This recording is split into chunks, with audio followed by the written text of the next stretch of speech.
All right. I'm here with John White, who was one of the instigators of the first No Longer Virtual that we had in Atlanta in February of 2017. And I wanted to get him on for this promo because I wanted to hear more about what No Longer Virtual did for him in 2017 and what he thinks he's going to get out of it in 2018. So, John, thank you so much for recording this with me. Yeah, it's awesome to be here, Sarah. So tell me, you just got back from doing a public speaking engagement in Bahrain. Is that correct? I did in the Middle East. Wow. And a year ago, when we met in Fort Collins for the first time face to face, when I was traveling through, would you have been able to tell me you were going to do something like that?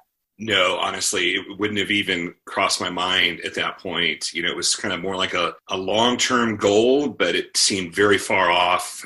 Speaking internationally was something that was kind of in my dreams at that point.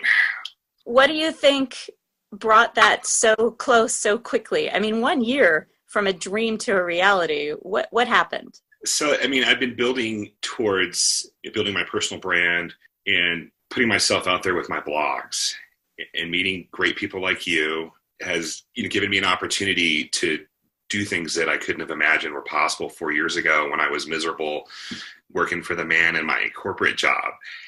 And when we met in Fort Collins over coffee and we discussed the No Longer Virtual conference, it was something that I saw as a great opportunity for me to be a speaker at that event. Public speaking was something that I wanted to do more of.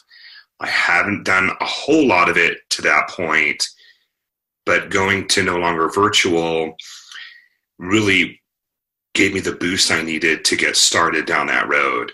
Made me face my fear of public speaking and getting up there, and not only getting up in front of just a random audience.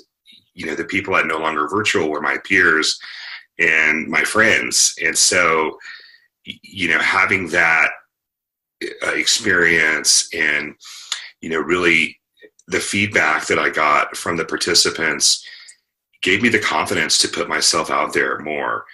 And I think with public speaking or anything like that, you have to just get out there and do it and put yourself out there.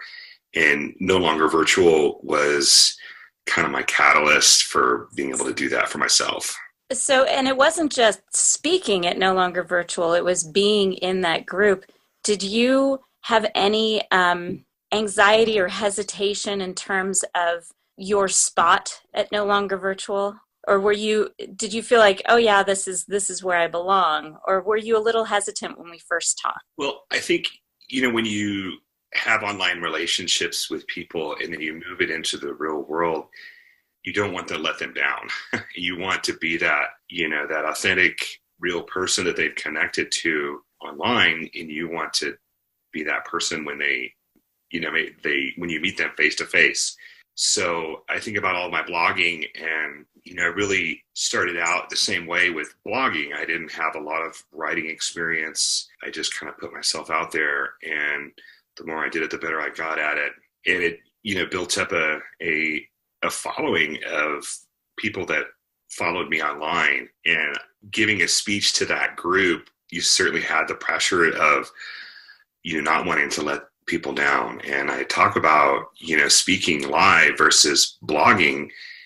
And I felt like at that point, I'd gotten pretty good at writing, and I'd improved a lot. And I, had kind of, I don't want to say mastered the skill, because you never fully master it, but the confidence level was there. And, it's just the same way with public speaking. You just have to get out there and start doing it to build that confidence level. And doing that at No Longer Virtual in front of that group. And it really was the feedback I got after I was done that gave me the confidence to say, okay, well, maybe this is something I can be good at and get good at. I can provide value with public speaking. And it was like it's the feedback that I got from my peers at No Longer Virtual that really got me over that hump in terms of believing in myself that this is something I can go out and do. I can travel 22 hours on a plane and go overseas, speak in front of UN delegates, and US ambassadors and local government officials and have it live streamed on the Bahrain official news media site, and be okay with that. And I can pull that off. That's huge. Yeah. Wow. I have to say, John, when you mentioned something like that, when you were getting ready to go and you mentioned something on LinkedIn and on Facebook about how No Longer Virtual was kind of the catalyst for you to be able to do this, I was really honored by that, because I know some people are hesitant to register for No Longer Virtual in 2018 in Denver because they're not sure how they'll add value. And hearing what you just said just is another reminder to everyone that we are all regular people working hard to do something extraordinary. And everyone has something to contribute in that environment. All of our experience combined creates a room full of encouragement and an interaction that you just can't get in a normal everyday experience. So I really appreciate your sharing this with me. And I'll be posting this on Facebook and on LinkedIn so that other people can hear why it's so important to register for No Longer Virtual. Experience these people that you've been reading their work, you've been sharing and commenting online, and meeting them face to face, because there's simply nothing like that when it comes to building a relationship. So thanks again, John. Thank you, Sarah. Look forward to seeing everyone again in 2018. Yeah, me too.